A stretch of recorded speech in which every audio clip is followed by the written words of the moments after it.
পীর মুর্শিদ প্রাণের মুর্শিদ গো, তোমায় ছাড়া রইতে পারি না। মাসরুর মিয়ার কদমে, মাক্তা শুনেন, মাক্তাটা পড়তে আমি ছাড়ছি না এই জন্য যে এই যে ডান বাম করছে সব না, যার জন্য মাক্তা পড়ে দিচ্ছি।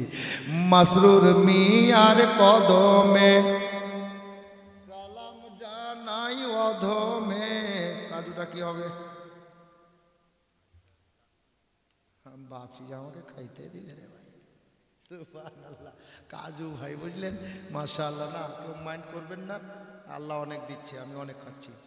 এটা আপনাদেরকে হাসানোর জন্য বললাম। কোনো মা বাবা মেয়েদের কোনো মা বাবন একটা কাজুর প্যাকেট এবং 100 টাকা পাঠিয়েছেন, কবুল করেন, আমিন সুম্মা আমিন, জাযাকাল্লাহ। বেরাদার মাক্তা শুনেন। পীর মুর্শিদ প্রাণের মুর্শিদ গো, তোমায় ছাড়া রইতে পারি না। মাসরুর মিয়ার কদমে সালাম জানাই অধমে, দেখা দাও গো একবার স্বপনে। 500 টাকা নেই, 4টা বাকি আছে।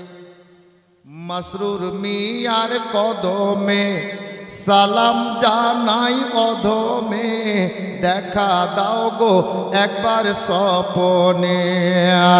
রোজ হাসরের দিনে জায়গা দিও চরণে, রোজ হাসরের দিনে জায়গা দিও চরণে। আসমাউলের এটাই কামনা। পীর মুর্শিদ প্রাণের মুর্শিদ গো, তোমায় ছাড়া রইতে পারি না। দুলহা মিয়ার নয়ন তারা গো, তোমায় ছাড়া প্রাণে বাঁচি না। আল্লাহুম্মা সাল্লি আলা সাইয়্যিদিনা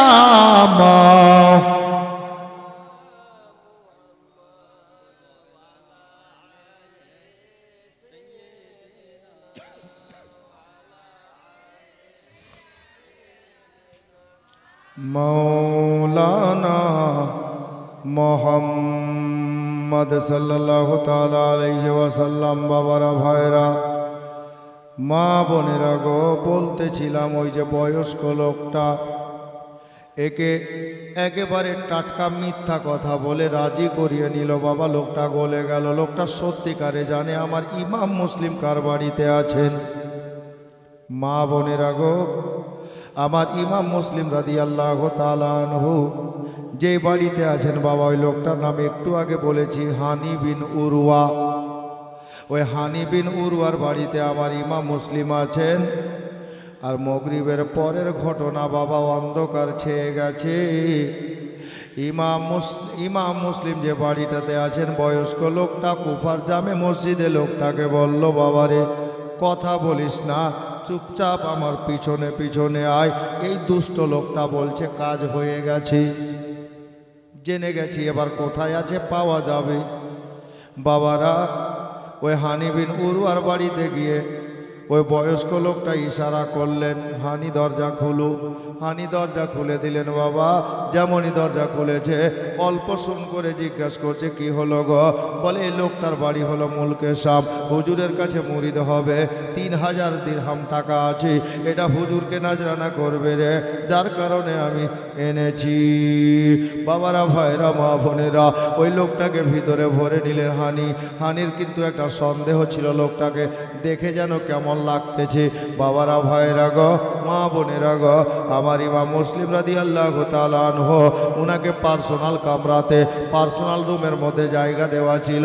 ওই দরজার কাছে নিয়ে গিয়ে হানি বললেন লোকটাকে, যা এ ঘরে হুজুর আছে, চলে যা। লোকটা ঘরের মধ্যে গেল বাবা।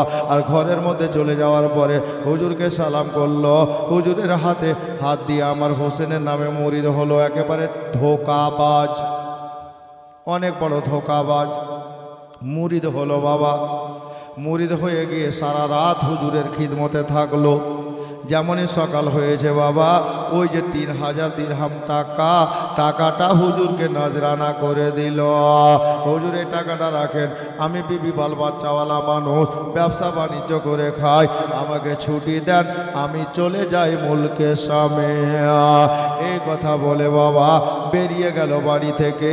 হানি বিন উরওয়া ওই লোকটার দিকে তাকিয়ে ওনার একটা সন্দেহ হয়েছিল, লোকটার চলাফেরা ভালো লাগে না, ওর চোখের অতিগতি ভালো লাগে না, যার কারণে বাবা হানি বিন উরওয়া লোকটাকে ঘর থেকে বের তো করলো বটে, বাড়ি থেকে বের তো করলো বটেই, তবে দরজাখানা খুলে অল্প ছিদ্র রেখে বাবা দেখছেন লোকটা কোথায় যায়, দেখি লোকটা কি করে। লোকটাকে বের করার পরে দেখা গেল হানি বিন উরওয়া দেখতেছে লোকটা হাঁটছে আর ডানে বামে বাবা বিড়ালের মতো তাকিয়ে তাকিয়ে দেখছে। এ বেরাদার, তাকিয়ে দেখতে দেখতে যেমনই হানির বাড়িটা চোখ থেকে আড়ালে হয়েছে, অন্য রাস্তা দিয়ে ঘুরে ওই হানি বিন উরওয়ার বাড়ি থেকে গিয়ে ওই কি নাম আপনার কি বলে মক্কেল মুলকে সামের গোলামটা গিয়ে বাবা ওবায়দুল্লাহ ইবনে জিয়াদের গভর্নর হাউসে প্রবেশ করলো। ওবায়দুল্লাহ জিজ্ঞাসা করলো খবর কি রে? বলে কাজ হয়ে গেছে। কার বাড়িতে আছে? এখানে আমি ঘটনাটাকে শর্ট করব বলে করছি বাবা, শোনেন ঘটনাটাকে শর্ট করছি। বলে এই হানি বিন উরওয়ার বাড়িতে আছে। হানিকে ডাকা হলো, হানি বলল না আমার বাড়িতে নাই। তখন হানি বিন উরওয়াকে বলা হলো যদি প্রমাণ দিয়ে দিই। বলে কি প্রমাণ আছে? তখন ওই লোকটাকে ডেকে আনা হলো, লোকটাকে লুকিয়ে রাখা ছিল বাবা। লোকটা যেমন সামনে দাঁড়িয়েছে, হানি বিন উরওয়া আর কথা বলতে পারে না। ওবায়দুল্লাহ ইবনে জিয়াদ বলল এবার তুমি বলো দেখি ইমাম মুসলিম তোমার বাড়িতে আছে কি না? এবার হানি বলল ও ইবনে জিয়াদ, ও ওবায়দুল্লাহ আমার বাড়িতে আছেন বটে, তবে আমি ডেকে আনিনি। কিভাবে এলো? বলে আলে নবী আমার বাড়িতে এলেন বলে মেহমান বানিয়ে নিলাম, জায়গা দিয়ে দিলাম, আমি তাড়াতে পারিনি, ভাগাতে পারিনি, আমাকে একটু সময় দাও গো, আমি বাড়ি যাব, হুজুরকে গিয়ে বলবো হুজুর আপনি আমার বাড়ি থেকে সসম্মানে চলে যান, চলে যান। ইমাম মুসলিমকে গিয়ে বলবো। ওবায়দুল্লাহ ইবনে জিয়াদ বলল হানি রে না। হানির সঙ্গে কথা বলতে বলতে আপনার কি বলে ওবায়দুল্লাহ ইবনে জিয়াদ হাতে লাঠি ছিল, লাঠি চালিয়ে দিল। তর্ক বিতর্ক হতে হতে লাঠি চালিয়ে দিল। যেমন লাঠি চালিয়েছে বাবা হানি বিন উরওয়ার কপালে লেগে গিয়ে রক্তাক্ত হয়ে গেল, কপালটা ফেটে গেল। যেমন কপাল ফেটে যাওয়া, হানিকে গ্রেপ্তার করে জেলখানায় বন্দি করে দেওয়া হলো। জেলখানাতে বন্দি করে রেখে দেওয়া হলো। আর কুফাতে এলান হয়ে গেল হানি বিন উরওয়া একজন আবিদ মানুষ, ভালো মানুষ, নামাজি পরহেজগার মুত্তাকি মানুষ আছে। লোকটাকে ওবায়দুল্লাহ ইবনে জিয়াদ জেলখানাতে বন্দি করেছে। এবার এটা এলান হয়েছে হানিকে কতল করে দেওয়া হয়েছে, কতল করে দেওয়া হয়েছে। এই এলানটা হয়ে গেছে, যার জন্য কয়েকটা বড় বড় বংশের লোকেরা, কুফার লোকেরা হাতে তালোয়ার লাঠি বল্লম ফরসা নিয়ে ওবায়দুল্লাহ ইবনে জিয়াদের আপনার গভর্নর হাউসকে চতুর্দিক থেকে ঘিরাও করে নিয়েছে। ওবায়দুল্লাহ কি করলো? বুদ্ধিতে কাজ নিল, অতি চালাক লোক ছিল বাবা। ওই ওবায়দুল্লাহ কি করলো? কয়েকটা বংশের বড় বড় নামি দামি লোকদেরকে পার্সোনালভাবে ঘরে ডাকলো। তাদেরকে পার্সোনাল কি বলল আল্লাহ জানে বাবা। আর বলল তোরা যা দেখে নে। ওবায়দুল্লাহ ইবনে জিয়াদ বলছে হানি বেঁচে আছে, শহীদ হয়নি, কতল করা হয়নি, তবে জেলখানাতে বন্দি হয়ে আছে। ওই লোকগুলো গেল বাবা, গিয়ে হানি বিন উরওয়াকে দেখলো। হানি বিন উরওয়া বলল এক কাজ করো তোমরা, বাইরে গিয়ে তোমরা সবাইকে বলো আমাকে যেন জেলখানা থেকে ছাড়িয়ে নাই, আর সবাই যদি দাবি করে আমাকে ছেড়ে দেবে। এই কথা বললেন হানি বিন উরওয়া। কিন্তু বাবা ওই লোক 5-6টা লোক যারা বড় বড় বংশের বড় বড় গোত্রের লোক ছিল বাবা, মাথা মতব্বরটুকুকে ওবায়দুল্লাহ ইবনে জিয়াদ কি লোভ লালসা দিল বাবা, বলা যাবে না। কেতাবে লেখা নাই, কিছু একটা লোভ দিয়ে দিয়েছে, যার কারণে তারা বাইরে এসে বলল কুফার লোকেরা গো ইমাম মুসলিমকে বাড়িতে জায়গা দেনে বলা হানি বিন উরওয়া আল্লাহর নেক বান্দা, তাকে শহীদ করা হয়নি, তাকে কতল করা হয়নি, লোকটা বেঁচে আছে, জেলখানাতে বন্দি আছে, তবে কপালে একটু লেগে গিয়ে রক্তাক্ত হয়েছে, এর থেকে বেশি কোনো ক্ষতি হয়নি, চলো সবাই বাড়ি যাই। উল্টো করে বলে বাড়ি চলে গেল। এটা বিকাল বেলার টাইম ছিল বাবা। আমার ইমাম মুসলিম রাদিয়াল্লাহু তাআলা আনহু হানি বিন উরওয়ার বাড়িতে আরাম করছিলেন। খবর হয়ে গেছে কুফাতে যে ইমাম মুসলিমকে বাড়িতে জায়গা দেওয়ার কারণে হানি বিন উরওয়ার গ্রেফতার হয়ে গেছে। ইমাম মুসলিম চিন্তা ভাবনা করলেন, আল্লাহ কপালে যা আছে হবে, কপালের থেকে বেশি কিছু হবে না, তবে আমি আর দেরি করব না। হানি বিন উরওয়া বাড়ি থেকে বেরিয়ে গেলেন। আর সঙ্গে যে দুটো ছেলে ছিল বাবা, 8 বছর 10 বছরের, মোহাম্মদ ও ইব্রাহিম রাদিয়াল্লাহু তাআলা আনহু, ওই বৈকাল বেলাতে এক সাইড দিয়ে গিয়ে আমার ইমাম মুসলিম একটা লোকের বাড়িতে, যাকে কাজী সাহেব বলা হয়েছে, কাজী সারি লেখা আছে কেতাবে নামটা, ওই কাজী সাহেবের বাড়িতে আমার ইমাম মুসলিম দুইটা বেটাকে বাবা রেখে দিলেন। কি নাম ভাই? আচ্ছা, এই যে কালকে ছেলেটা খেজুর নিয়েছিল 400 টাকাতে, 200 টাকা দিয়েছিল, 200 টাকা আজকে দিয়ে দিল, আলহামদুলিল্লাহ। এ বাবারা ভাইরা, আমার ইমাম মুসলিম ওই কাজী সাহেবের বাড়িতে বাচ্চা দুটোকে রেখে দিয়ে মাগরিবের টাইম কাছিয়ে গেল, যার কারণে বাড়ি থেকে বেরিয়ে গিয়ে এবার বললেন, আল্লাহ কপালে যা আছে ঘটবে। এই মাগরিবের নামাজ পড়ার জন্য মসজিদে চলে গেলেন। মসজিদ ভর্তি লোক, জুমা মসজিদ কুফা শহরের মসজিদ ভর্তি লোক।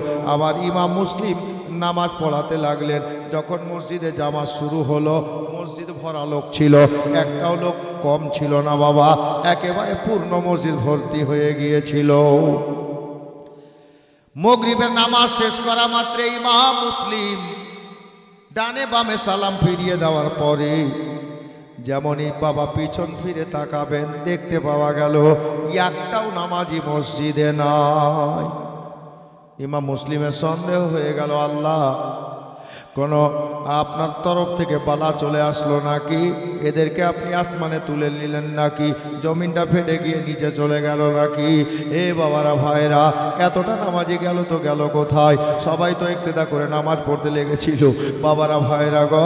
অবশেষে ইমাম মুসলিম নিজের নামাজ পূর্ণ করলেন। নামাজ শেষ করে যখন মসজিদ থেকে বের হচ্ছেন, দেখছেন উজুখানাতে একটা লোক উজু বানাচ্ছে। ইমাম মুসলিম ভাবলেন লোকটাকে জিজ্ঞাসা করা যাক কি খবর। ও লোকটা উজু করে দাঁড়ালো। আমার ইমাম মুসলিম বলছেন, আচ্ছা ভাই বলো তো, মসজিদ ভরা লোক সব গেল কোথায়? বলে, হুজুর কেন? সব বাড়ি পালিয়ে গেছে। লোকটা বলছে, বাড়ি পালিয়ে গেছে? ইমাম মুসলিম বলছেন, হারে কারো বাড়িতে আগুন লেগে গেছে নাকি? একটা মশলা মনে রাখবেন বাপ, যেই কোনো নামাজের জামাত চলছে, জামাত ভঙ্গ করার হুকুম নাই। যদি খবর চলে আসে, চিৎকার হয়ে যায় যে অমুকের বাড়িতে আগুন লেগে গেছে, আগুন নিভানোর জন্য জামাত ছেড়ে যাওয়ার হুকুম আছে। এটা একটা মশলা বললাম। জি, আমার ইমাম মুসলিম বলছেন, কারো বাড়ি আগুন লেগে গেছে নাকি রে? বলে, না হুজুর আগুন লাগেনি। তাহলে গেল কেন? বলে, হুজুর জানেন না? কেন গেছে বলবো হুজুর। বলে, কেন? বলে, ইমাম মুসলিমকে বাড়িতে জায়গা দেবে না বলে গেছে। হুজুর গো, মাগরিবের জামাত চলছিল, এই টাইমে সরকারি লোক এলান করতে করতে গেল, ইমাম মুসলিমকে যারা বাড়িতে জায়গা দেবে তাদের বাড়ি ঘর ভেঙে মাটিতে মিসমার করে দেওয়া হবে, তাদের গলা কেটে বাড়ির দরজায় টাঙিয়ে দেওয়া হবে। বাড়িতে জায়গা দেবে না, তাই সব পালিয়ে গেছে হুজুর।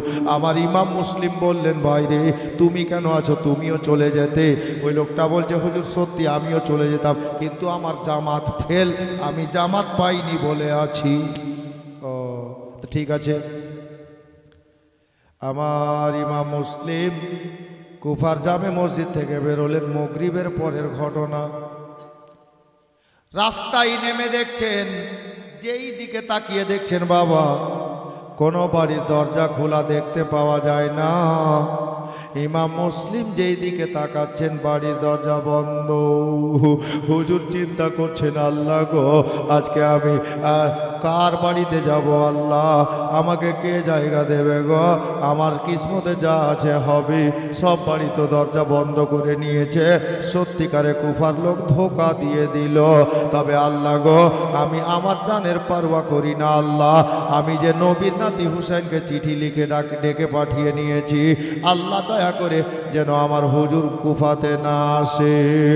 5 রকম কথা বলতে বলতে বাবা আমার ইমাম মুসলিম একটা রাস্তা ধরে চলতে লাগলেন। যেদিকে দু নজর যাচ্ছে চলে যাচ্ছেন। এ বাবারা, ভাইরা, মা বোনেরা গো, কত বড় কথা দেখেন। আমার ইমাম মুসলিম রাদিয়াল্লাহু তাআলা আনহু রাস্তা দিয়ে চলছেন বাবা। চলতে চলতে বাবা পিপাসা লেগে গেছে।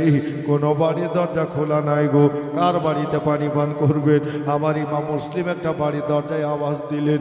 বাড়িতে কোনো আলো বাতি জ্বলে না, কোনো লোক মনে হচ্ছে জেগে নাই, সব ঘুমিয়ে গেছে। কিন্তু কেউ ঘুমায়নি। আমার হুজুর ইশারা করছেন, সবাই দেখতে পাচ্ছে, জানতে পারছে, বুঝতে পারছি। এ বাবারা, ভাইরা, ইমাম মুসলিম আবার অন্য বাড়িতে যাচ্ছেন। কোনো বাড়ি দরজা খোলা পায় না। এতটা হুলকুম শুকিয়ে গেছে গো। চলতে চলতে রাতটা অনেকটা হয়ে গেছে, কোনো বাড়ি দরজা খোলা নাই। আমার ইমাম মুসলিম চিন্তা করলেন, আল্লাহ গো, তাহলে এখন আর আমার কি হবে? কোন দিকে যাব আল্লাহ? যেদিকে দু নজর যায় চলে যায়। চলতে চলতে কিছুটা রাস্তা আবার চলে গেছেন বাবা। বেশ কিছু দূর থেকে দেখতে পাওয়া যাচ্ছে রাস্তার ধারে একটা বারান্দাতে একটা মেয়ে মানুষ একটা হাতে লণ্ঠন নিয়ে আছে, হারকেল নিয়ে আছে, যাকে লণ্ঠন বা আলো বলে দিই এক কথায়। একটা আলো নিয়ে আছে বাবা। মেয়েটা আলোটাকে বড় করছে, রাস্তার দিকে কিছু তাকিয়ে খোঁজ করছে। আবার দেখার পরে আলোটাকে ছোট করে পিঠের পিছনে লুকিয়ে নিচ্ছে। আমার ইমাম মুসলিম চিন্তা করলেন, আল্লাহ, ওই মেয়েটার কাছে যাই, ওই লোকটার কাছে যাই, দেখি কোনো পানির সন্ধান পাওয়া যায় কি না। যেমনই কাছে গেলেন বাবা, ওই মেয়েটা দূর থেকে বুঝতে না পারাতে ডাক দিচ্ছে, বেটা বেলাল, আসলি নাকি রে বেটা? আমার ইমাম মুসলিম বুঝতে পেরে গেলেন এই মেয়েটার একটা বেটার নাম হচ্ছে বেলাল। বেটা বেলাল বলে ডাক দিল, তার মানে এর বেটার নাম হলো বেলাল, এর ছেলের নাম হলো বেলাল। বাবারা, ভাইরা, মা বোনেরা গো, ওই বেলালের মা বসে আছে, যার নাম কেতাবে লেখা আছে বিবি তুয়া। অনেকে তুয়া বিবি বলে, বিবি তুয়া কেতাবে নামটা আছে। বাবারা, ভাইরা, মা বোনেরা, একই ভাষা গো। আমার ইমাম মুসলিম রাদিয়াল্লাহু তাআলা আনহু উনি বলছেন, বেলালের মা রে, আমি তোমার বেটা বেলাল না। তবে বেলালের মা একটা কথা জিজ্ঞেস করি রে বিবি তুয়া। কি কথা গো? ও জওয়ান ছেলে বলছে, আল্লাহর বান্দি বলো তো, তুমি যে আলোটাকে সামনে করে কিছু তাকাচ্ছ, আবার আলোটাকে কমিয়ে দিয়ে লুকিয়ে নিচ্ছ, কারণটা কি? মা বোনেরা গো, অন্তর ফেটে যায় মা। কারণটা কি? আমার ইমাম মুসলিমকে শুনিয়ে বলছে, বিবি তুয়া বলে, বেলালের মা বলছে, বাবারে তুমি জানো না? কি জানবো রে বেলালের মা? বলে, কুফাতে ইমাম হুসাইনের চাচাতো ভাই ইমাম মুসলিম এসেছেন। আচ্ছা, এসেছেন, তারপরে কি হলো মা? বলে, বাবা রে, ইমাম মুসলিমকে বাড়িতে যারা জায়গা দেবে তাদের বাড়ি ঘরে ভেঙে মাটিতে মিশিয়ে দেওয়া হবে। আর তাতেও যদি না হয়, জালালি বাদশাহ মানে আমাদের এই কুফা শহরের গভর্নর ইবনে জিয়াদ তার গলা কেটে দরজায় টাঙিয়ে দেবে। যাও বাবা, বাড়ি যাও, নিজের বাড়ি চলে যাও রে। গ্রামের অবস্থা ভালো নয়, শহরের অবস্থা ভালো নয়, নিজের বাড়ি যাও বাবা। আমি এই জন্য আলোটা লুকিয়ে নিচ্ছি, যেন ওই মুসলিম আমার বাড়িতে আসতে না পারে। মুসলিমকেই বলছে, ও জানে না। বাবারা, ভাইরা, মা বোনেরা, ইমাম মুসলিম রাদিয়াল্লাহু তাআলা আনহু বলছেন, ঠিক আছে বেলালের মা, আমি বুঝে গেছি তুমি কি বলতে চাইছো। তবে বেলালের মা গো, আমার হুলকুমখানা শুকিয়ে গেছে রে বিবি তুয়া, যদি পারো একটু আমাকে পানি পান করাও। বেলালের মা বলল, বাবা রে, তুমি যাও নিজের বাড়িতে গিয়ে পান করিও, দেশের আবহাওয়া ভালো নয়। ইমাম মুসলিম বললেন, বেলালের মা, পানি তো বাড়িতে গিয়ে পান করতাম গো, কিন্তু আমার বাড়ি এখানে না, অনেক দূরে বাড়ি আছে, যার কারণে তোমার নিকটে একটু পানি চাইছি, একটু পানি দিলে বড় ভালো হয়। আর বেলালের মা বলল তাহলে বস, পানি দিচ্ছি, আর দেরি করিস না। বেলালের মা বাড়ির মধ্যে গেল, এক লোটা পানি নিয়ে আসলো। আমার ইমাম মুসলিম বাড়ির বারান্দাতে বসে গেলেন, বাবা বসে পানিটা পান করলেন আর বলছেন আলহামদুলিল্লাহ। এ বেলালের মা, এ নাও তোমার পানির বর্তন নাও। বেলালের মা পানির বর্তনটা হাতে নিয়ে বললেন, বাবা রে, তুমি পানি চাইলে আমি পানি দিলাম, এবার যাও তুমি নিজের বাড়ি চলে যাও। পানির বর্তনটা রাখতে বেলালের মা বাড়ির মধ্যে গেল। পানির বর্তন বাড়িতে রেখে এসে দেখছে লোকটা যায়নি, ওখানে বসে আছে, ওখানে বসে আছে। বলছে, বাবা রে, তুমি পানি চাইলা, পানি দিলাম, এখনো কেন যাওনি, বসে আছো? বলে, বেলালের মা, আমরা এমনি কাহারু কাছে কিছু নি না রে, তবে একটা কথা বলি বেলালের মা, এ পানির বদলে তোমাকে এখন কিছু দিতে পারলাম না বেলালের মা। কাল হাসরের ময়দানে এর পানির পরিবর্তে আমি একটা চেষ্টা করব রে, আমার মায়ার নাভিকে বলে দিয়ে তোমার জন্য এ পানির বদলে হাউজে কাউসারের পানির ব্যবস্থা করিয়ে দেব। মেয়েটা বলছে, আপনি কে আছেন গো? পানিটা কোথায় গো? আল্লাহু আকবার কবীরা। আমার ইমাম মুসলিম বলছেন, বেলালের মা, তুমি যে আমাকে বাড়ি যেতে বলছো গো, আমার বাড়ি কুফা শহরে তো দূরের কথা, এই কুফা শহরে বাড়ি তো দূরের কথা, নিজের পা রাখার মতো এক তালুয়া জায়গা নয়, তবে বাড়ি কোথায় গো? আল্লাহর বান্দা তখন উনি বলছেন, বিবি তুয়ারে, আমারই নাম হলো ইমাম মুসলিম, আমি হলাম ইমাম হুসেনের চাচাতো ভাই, আমার বাড়ি হলো নবীর সোনার মদিনা। এ বেলাদার, যেমনই এই কথা বলা, বেলালের মা বলল, হুজুর মাফ করবেন, বেয়াদবি, আমার বেয়াদবি হয়ে গেছে হুজুর, আপনি আর কোথাও যেন না হুজুর, কারণ কুফাতে কোনো লোকের বাড়ি আপনার জন্য খোলা নাই গো হুজুর, আপনি আমার বাড়িতে মেহমান হয়ে যান। হুজুর আর যেতে হবে না, আপনি আমার বাড়িতে চলে আসেন। বাবারা, ভাইরা, মা বোনেরা, আমি চাইছিলাম বাবা একটলি পালি, এই আপনার কি বলে ঝুমতি ভাইয়ের জোড়া নেই কোনো আল্লাহর বান্দা, তাহলে আমি বলবো একটলি বালি দুজন মিলে দিয়ে দেন, পারবেন দেখি, কমপক্ষে একটা টলি বাড়ি আর হোক, কারণ একটলি বাড়িতে মসজিদের দোতলার কাজ করা যাবে না। একজন দুটা বান্দা বলেন তো, একজন হাত তুলে যে অর্ধেক টলি বালিকে দেবেন, দুজন মিলে কোনো আল্লাহর বান্দা আল্লাহর ঘরের জন্য একটা টলি বালি পারবেন না বাপ? একজন আর দুজন মিলে একটা টলি বালি অর্ধেক কে দিতে পারবেন? একটু ইশারা করুন। জি, আছেন কোনো আল্লাহর বান্দা? হ্যাঁ, অর্ধেক টলি, একজন হাত তুলেন অর্ধেকের জন্য, তারপর ইনশাআল্লাহ আমি আশা রাখবো আপনার জোড়া হয়ে দুজন মিলে এক টলি বালি হয়ে যাবে। অর্ধেক টলি বলেন, কে পারবেন? কোনো দাদা ভাই জওয়ান ছেলে কেউ একজন পারবেন না? আল্লাহর ঘরের জন্য দেবেন বাপ। জি,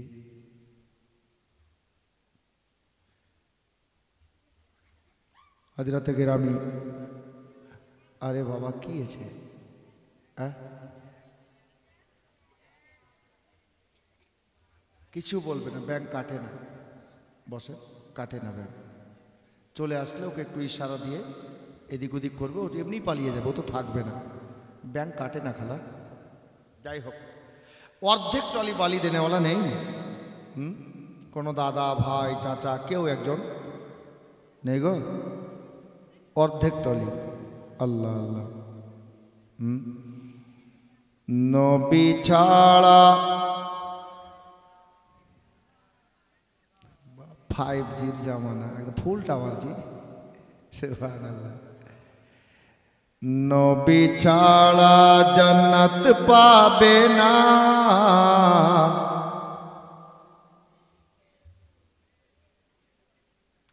মায়ার নবীকে ভুলে যেও না। জি, চেঞ্জ হয়ে গেল না? ওই জন্য আমি শুনলাম যে তোমরা কোনটা পড়ছো, আমি অন্যটা পড়ে দেব। নবী ছাড়া জান্নাত পাবে না, দয়ার নবীকে ভুলে যেও না, নবী ছাড়া জান্নাত পাবে না, মায়ার নবীকে ভুলে যেও না। আল্লাহ তাআলা বলেন কোরআনে,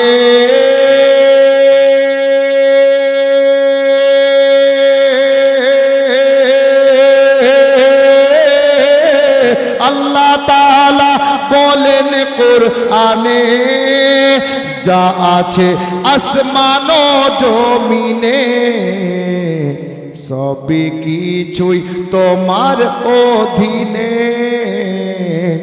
প্রিয় নবীকে ভুলে যেও না, নবী ছাড়া জান্নাত পাবে না, মায়ার নবীকে ভুলে যেও না। নেই গো, একজন অর্ধেক টলি বালি দিতে পারবেন না? হ্যাঁ, কোনো ভাই, কোনো দাদা, কোনো চাচা অর্ধেক টলি বাপ নেই? কোনো মা পারবেন অর্ধেক টলি? কোনো বোন দেখান তো, দুজন মেয়ে মিলে তো অর্ধেক করে দিয়ে দেন, নাহলে সুবহানাল্লাহ। পারবেন আপনারা কেউ অর্ধেক টলি? বেশি বলিনি, পারবেন? দেখা যাক ওই পারে, দেখো তো ভাই, কমিটির লোক একজন যাও তো, অর্ধেক টলি বালি ওই দিক থেকে কে দিতে পারছে? কোনো মা বা বোন? সুবহানাল্লাহ। নবী ছিলেন মায়ের পেটেতে, পিতা গেলেন ব্যবসাতে, নবী ছিলেন মায়ের পেটেতে, পিতা গেলেন ব্যবসাতে,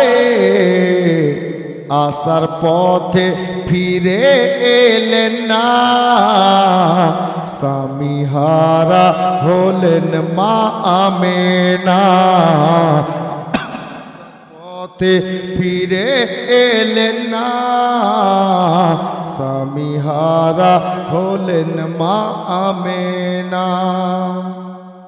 অর্ধেক টলি বালি কেউ দিল না? পারবেন না?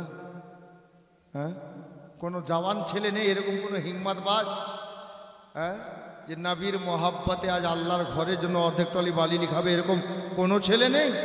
আল্লাহু আকবার। আচ্ছা এ ভাই কথা বলি, ভাই আমার ছোট কথা বলি না, আমি জীবনী গাইছি। মা, আপনাদের মধ্যে কেউ অর্ধেক টলি বালি দিতে পারবে? কোনো মা, কোনো বোন, মাসি, পিসি, কেউ একজন অর্ধেক টলি? একটু ইশারা করুন তো, নিজের স্বামীর নামে, নিজের শ্বশুর শাশুড়ির নামে, মা বাবার নামে। এখন লাগবে না কিন্তু, মসজিদের কাজ যখন চালু হবে তখন দেবেন। পারবেন না? কেউ একজন নেই? ছেলে মেয়ে কারুর তো অর্ধেক টলি? জি, আল্লাহু আকবার। আচ্ছা, আমার মা বোনদের জন্য আমি একটু হালকা করে দিচ্ছি। হ্যাঁ, দুটো মেয়ে ওই সাইড থেকে বলবে আর দুটো মেয়ে এই সাইড থেকে বলবে, মানে একজন এখান থেকে একজন এখান থেকে আর ওখান থেকে দুজন, চারজন মেয়ে মিলে এক টলি বালি। বলেন, সহজ হয়ে গেল না? খুব সহজ হয়ে গেল। চারজন মিলে, এখান থেকে একজন, বলেন তো কে পারবেন? মানে এক টলি বালিকে চার ভাগ করে এক ভাগের মূল্য আপনি দিবেন। পারবেন এখান থেকে কেউ? একজন এখান থেকে, ওই সাইডে একটা কমিটির লোককে পাঠান, ওখান থেকে দুজন, মানে অর্ধেক টলি বালি দুজন মিলে, এই একটা টলি হয়ে যাবে, বাস আমার গাড়ি আগে চলবে। কে পারবেন বলেন? না রাগ করেছেন যে মৌলবি চাইতে চাইতে মরে যাক, দিব না? আমি তো নিজের জন্য চাইছি না খালা, আল্লাহর ঘরের জন্য চাইছি। আমি তো ওই কাহানি নেই, নাহলে বলতাম। মদিনার একটা ওয়াকিয়া আছে, মদিনা শরীফে, নবীর মোহাব্বতে নিজের দুগ্ধ পান করা শিশু, নবজাত শিশুকে একজন মা নবীর ভালোবাসায় উহুদের যুদ্ধে পাঠিয়েছিলেন। দুধ পান করা বাচ্চাকে নবীর মোহাব্বতে ইসলামের জন্য আল্লাহর রাস্তায় দান করে দিয়েছিলেন। ওই বাচ্চাটা শহীদ হয়েছিল। শোনাবো কোনোদিন যদি কোনো জালসায় মিলাদে আসি তাহলে শোনাবো ইনশাআল্লাহ। এটা যেহেতু জীবনের মাহফিল, ওদিকে ওই ঘটনার দিকে আমি যেতে পারছি না, তো আমি আপনাদেরকে ছেলে বা মেয়ের কুরবানি দিতে বলিনি। নিজের স্বামীর বা নিজের জায়েজ ইনকাম থেকে অর্ধেক টলি দুজন মা বোন পারবেন? মনে হচ্ছে এটাও ভারী হচ্ছে। জি, তো এখানে যারা বসে আছেন আমি ছেলেদেরকে বলছি, কালকে একটা আনকমপ্লিট ছিল, কমপ্লিট হয়নি, 100 টাকার কলম 10 জনকে বলেছিলাম। কি সিমেন্ট লাগবে? এদিকে মসজিদ বানাতে সিমেন্ট লাগে? ও আচ্ছা আচ্ছা, সুবহানাল্লাহ। ইমাম সাহেব ভালো মনে করিয়ে দিয়েছেন, মাফ করবেন মা খালা। যাই হোক, ওই একটলি জানাব ভাইজান দিয়েছেন না, ওটাকে কাজে লাগাতে হবে। আচ্ছা বলেন তো, এক ব্যাগ করে সিমেন্ট লিখান তো 5টা মা, তাড়াতাড়ি এক ব্যাগ করে সিমেন্ট। আচ্ছা কি নাম, ইকবাল হোসেন হয়েছে ওদিকে? 1 মিনিট। হ্যাঁ, বালির কথা বললাম, ওটা কিছু হলো? হ্যাঁ, যে লেখা নামে 2 বস্তা সিমেন্ট, তানুর স্ত্রী 1 বস্তা সিমেন্ট, আর আর কারোর স্ত্রী দেয়নি? বললাম যে এদিকে যাও, যে লেখার স্বামীর নাম কি ওটা লিখে দাও। হ্যাঁ তো বলে দাও। আচ্ছা, বা ছেলে মেয়ে ছেলেদের নাম লিখে নাও। আচ্ছা লিখে নাও। এ দেখেন আমার মা বোনরা 100-200 করে ওদিক থেকে পাঠিয়েছে কিছুটা, আল্লাহ কবুল করুক, আমিন সুম্মা আমিন, জাযাকাল্লাহ। এদিক থেকে 1 বস্তা সিমেন্ট কে পারবেন বলেন তো খালা? তাড়াতাড়ি দেখো,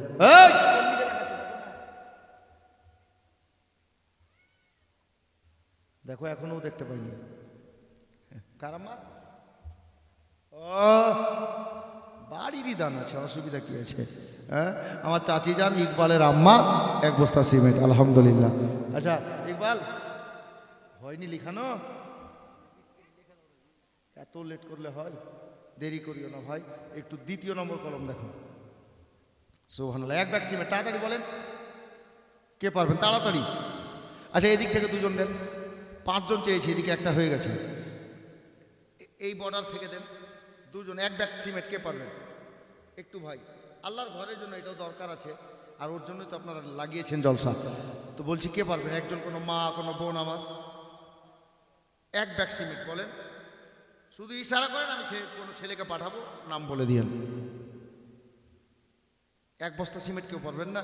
একজন গো, এখন লাগবে না তো, যখন কাজ হবে মসজিদে তখনই লাগবে। কোনো মা, খালা, বোন।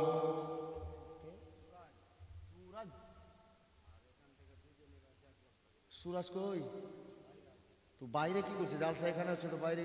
হ্যাঁ, বাইরে বলতে একদম বাইরে। সুরাজ ভাই সামনে আসো, এখন লিখিও না। সুবহানাল্লাহ, সুরাজকে রাখো। এদিকে 2 জন 100 করে আর দিল, আলহামদুলিল্লাহ। দেখেন আমাদের মা বোন এদিকে ডান হাতে যারা বসে আছেন 1 বস্তা করে 2 জন আর সিমেন্ট দিয়েছেন, আলহামদুলিল্লাহ। কিন্তু এই গাছ থেকে নিয়ে এইটুকু এরা 1 বস্তাও দেয় না গো। খালা, মা আমার, বোন আমার, পারবেন না একজন? হ্যাঁ একজন, হ্যাঁ খুব চালাক এই মেয়েটা, পারবে না তো মাথা হিলেছে। আমি বলছি পারবেন না তো চলে যাচ্ছে মাথা হিলিয়ে। তুমি পারবা না তো দিও না, অসুবিধা নেই, বসে থাকো, মাথা নড়ানোর কি আছে? সুবহানাল্লাহ, মাশাআল্লাহ। একজন কোনো মা, বোন, মাসি, পিসি, কেউ একজন 1 বস্তা সিমেন্ট পারবেন না এখান থেকে? একজন দেন কমপক্ষে, তারপর আবার গাইছি জীবনী ইনশাআল্লাহ। বাপ দাঁড়ান, একজন 100 করে 2 জন দিয়েছে, আলহামদুলিল্লাহ। এখান থেকে একজন 1 বস্তা সিমেন্ট। আল্লাহু আকবার। আচ্ছা ইকবাল যাও না এদিকে। আচ্ছা এদিক থেকে মেয়েদের, এই মেয়েদের দিক থেকে, এদিক থেকে একজন 2 বস্তা দিয়েছেন, আলহামদুলিল্লাহ। আল্লাহ পাক ভালো রাখুক, দোয়া একসঙ্গে করবো সবার জন্য। কিন্তু এই গলি থেকে দেয় না জি। আর কমিটির ছেলেগুলো গেল কোথায়? বাড়ি মিনারুল, ওই দিকে যাও না, একটা তো ছেলে নেই ওদিকে, কে যাবে? না গেলে মেয়েরা তো এখানে আসবে না, কাউকে পাঠাও, তুমি না গেলে কাউকে পাঠাও ভাই। আছে ওই নেই তো, ওদের এখন আসছে, ও বাড়ি থেকে আসলো। হ্যাঁ মাইজুল সাহেব কই আছে? কই? ও আচ্ছা, এখানে আছে। আকাশ, আকাশ, সুবহানাল্লাহ, আকাশ মল্লিক, এটা উপাধি ভালো লাগলো না। আচ্ছা আচ্ছা, যাই হোক, বাইরে আছে। এই আকাশ বাতাস যা আছে আছে।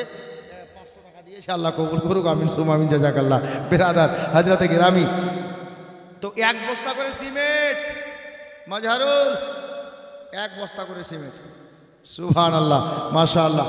আচ্ছা ইকবাল, এরা কেন রাগ করে আছে? 1 বস্তাও যায় না এখানে জি? একজন কোনো মা বা বোন 100 টাকা এদিকে 1 বস্তা দিবে একজন, যাও, একজন মাত্র, আমি জোড়াও চাইব না। এখান থেকে দেখি কার ভাগ্যে যাচ্ছে। হ্যাঁ, দাঁড়িয়ে যাও, দাঁড়িয়ে যাও, তুমি এরকম হাইটা চলেই যাবা তো ওদিকে সুকরদি টোলা পার হয়ে যাবা ভাই। সুবহানাল্লাহ, বেরাদার হাজরাতে গ্রামী, নবী ছাড়া জান্নাত পাবে না, মায়ার নবীকে ভুলে যেও না। বাবা বলেন, ও গো আমেনা, আমি থাকতে চিন্তা কইরো না, যিনি আছেন তোমার গর্ভেতে, সারা বিশ্বে তুলনা হবে না। নবী ছাড়া জান্নাত পাবে না, মায়ার নবীকে ভুলে যেও না। নবী ছাড়া জান্নাত পাবে না, দয়ার নবীকে ভুলে যেও না।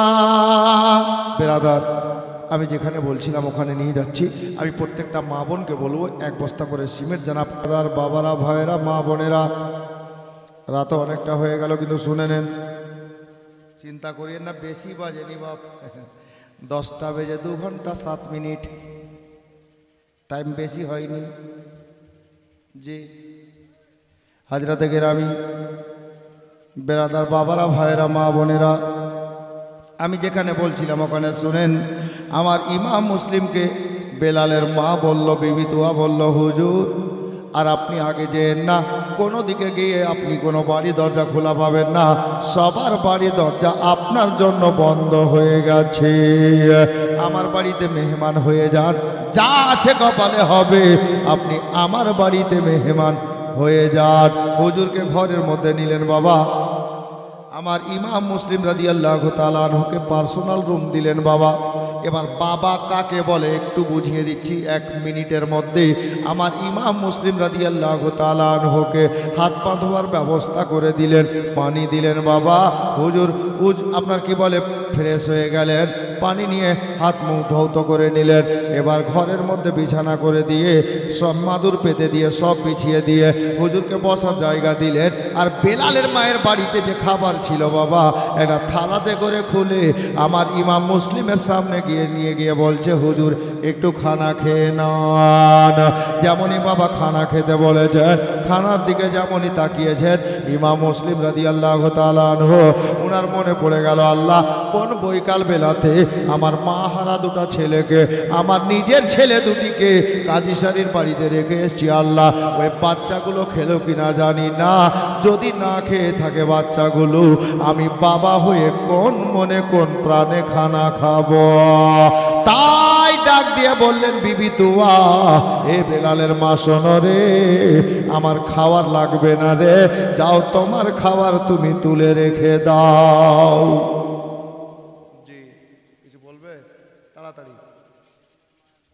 কার? মানিরুলের মা 1 বস্তা, রবির মা 1 বস্তা, মেহেদির মা 1 বস্তা, রুহুলের মা 1 বস্তা, আসিফার মা 1 বস্তা, রফিকের মা 1 বস্তা, কালামের মা 1 বস্তা, সালামের মা কই? সুবহানাল্লাহ। বেরাদার বাবারা, ভাইরা, মা বোনেরা, ইমাম মুসলিম খানা আর খেলেন না বাবা।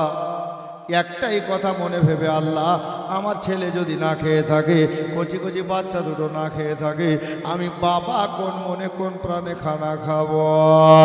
এই বলে উনি খানা খেলেন না বাবা। এবার ঘরের দরজা লাগিয়ে দিলেন বাহির থেকে। বেলালের মা বলল, বিবি তুয়া বলল, হুজুর আপনি বাইরে আসবেন না, কারণ দেশের আবহাওয়া খুবই খারাপ আছে। আমি রাতের বেলাতে মাঝে মধ্যে আধা ঘন্টা 1 ঘন্টা পরে পরে দরজার নিকটে আসবো। আপনার কিছু লাগলে আপনি আমাকে বলে দিয়েন, কিছু লাগলে আমাকে বলে দিয়েন। বাবারা, ভাইরা, মা বোনেরা গো, তাই হলো বেশ কিছুটা রাতে ওই বিবি তুয়ার বেটা বেলাল বাড়িতে এলো। দরজা খুললো। মা বলছে, বেটা এত দেরি কেন হলো?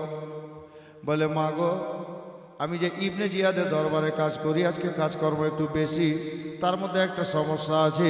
ইমাম মুসলিমকে ধরার জন্য লোক পাঠিয়েছে, লোক খোঁজ করে বেড়াচ্ছে, খবর পাওয়া যাচ্ছে না ইমাম মুসলিম কার বাড়িতে আছে। বেলালের মা চিন্তা করছে, আল্লাহ ওই ছেলেটা যে কথা বলছে, নিজের ছেলেটা যে কথা বলছে, ইমাম মুসলিমকে আমি তো বাড়িতে জায়গা দিয়ে বসিয়ে রেখেছি।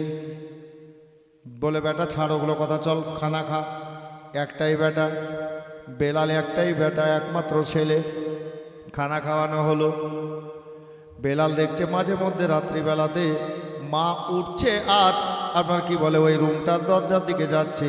বেলাল নিজের মাকে জিজ্ঞেস করলো, মা গো ব্যাপারটা কি বুঝতে পারছি না, বারবার ওই ঘরের দিকে কেন যাচ্ছেন? একটা ছেলে মানে আদরের ছেলে।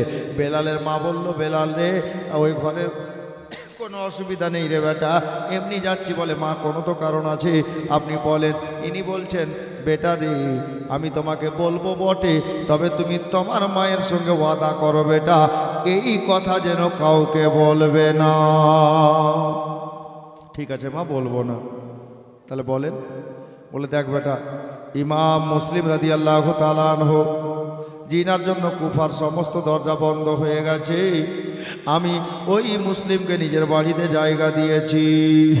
এ বেরাদার, বাবারা, ভাইরা, মা বোনেরা গো, মা বলল, বেলাল কাউকে বলিস না রে। এবার সকাল হলো বাবা। প্রত্যেক দিন ডিউটিতে বেলাল যায় সকাল 9টা 10টাতেই।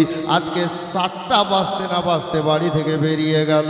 বেলালের মা বলছে, বেটা ব্যাপার কি, ব্যাপার কি, এত তাড়াহুড়া কেন? বলে, মা গো অফিসে কাজকর্ম বেশি আছে, যার কারণে আগে যেতে হবে, যার জন্য আমি আগে যাচ্ছি। কিন্তু বেলালের মা বাড়ি থেকে বের হওয়ার সময় বেলালকে মনে করিয়ে দিল, বেটা রে খবরদার, হুজুর আমাদের বাড়িতে আছে, এটা কেউ না জানে। তো বেলাল বলল, ঠিক আছে মা, বলবো না। কিন্তু দেখেন বাবা, বেলাল রাস্তা দিয়ে যাচ্ছে, সামনে দিক থেকে 20-22টা লোক ঘোড়ায় বসে ঘোড়া নিয়ে চলে আসছে। ইবনে জিয়াদের সৈন্য সামন্ত। বেলাল হাঁটতে হাঁটতে যাচ্ছিল অফিসে, কাছাকাছি আসলো। বেলাল বলল, ওগো ইবনে জিয়াদের সৈন্যরা, তোমরা কোথায় যাবে? বলে, আমরা যাচ্ছি হুজুরকে কি বলে ইমাম মুসলিমকে খোঁজ করতেই। বেলাল হাসতে হাসতে বলল, বিবি তুয়ার বেটা হাসতে হাসতে বলল, এই সৈন্যবাহিনীরা তোরা যা, তোরা 6 মাস পর্যন্ত যদি খোঁজ করিস, আমি বেলাল বলছি ইমাম মুসলিমকে খোঁজ করে আনতে পারবি না, খবর লাগাতে পারবি না। তখন ওই 20-22টা লোক বলল, এই বেলাল, আমরা 6 মাস পর্যন্ত যদি খোঁজ করি, ইমাম মুসলিমের খবর লাগাতে পারবো না। এখান থেকে স্পষ্ট বুঝতে পারা যাচ্ছে, তার মানে হলো এটা যে ইমাম মুসলিম কোথায় আছে তুই জানিস। তো বেলাল বলল, আমি জানি কিন্তু তোদেরকে বলবো না। কত বড় হারামখোর ছেলে, হ্যাঁ? বলছে, আমি জানি কিন্তু তোদেরকে বলবো না। ওর মা কি বলেছে? কাউকে বলিস না। ই বলেছে, ঠিক আছে বলবো না। এখন এরা জিজ্ঞাসা করছে, ইবনে জিয়াদের সৈন্যরা, তুই জানিস কিন্তু বলবি না, কেন বলবি না রে? বুদ্ধুর বেটা বুদ্ধু বলছে, এজন্য বলবো না যে আমাকে বলতে আমার মা নিষেধ করেছে। আচ্ছা বলেন তো, বা বলতে বাকি রাখলো? শুধু সব বলেই দিল। এ বেলাল, তাহলে স্পষ্ট হয়ে গেল যে ইমাম মুসলিম তোদেরই বাড়িতে আছে? বলে, একেবারে পিওর বুদ্ধু। বলছে, আমাদের বাড়িতে আছে। তবে যা, আমার মা যেন জানতে না পারে যে আমি বেলাল তোদেরকে বলে পাঠিয়েছি। ঠিক আছে, তুই যা, আমরা দেখে নিব। বেলাল চলে গেল অফিসে। বেলালের বাড়িতে ইমাম মুসলিম, ওনার কোমরে একটা তালোয়ার ছিল বাবা, যেটা 3 থেকে 3.5 কেজি ওজন। তালোয়ার খানা বালিশের নিচে রেখে দিয়ে বালিশে মাথা রেখে হুজুর আরাম করতেছিলেন।